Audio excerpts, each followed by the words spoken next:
Bună tuturor, sunt Matilde și astăzi facem rață la cuptor. Avem nevoie de sare, piper și boia. Pentru început, ungem rața cu puțin ulei de măsline.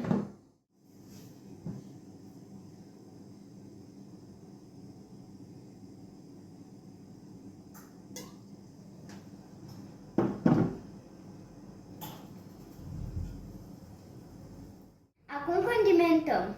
Punem puțină sare,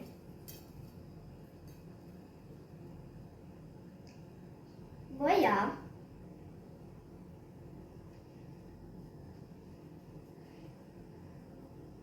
și acum și puțin piper. Acum o luăm și o băgăm la cuptor.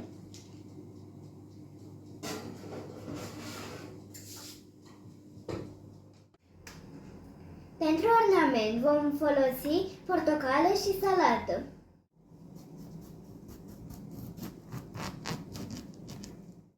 Și avem gata prânzul. Pentru că folosim obiecte ascuțite și pornim cuptorul, trebuie să faceți asta supravegheați de un adult.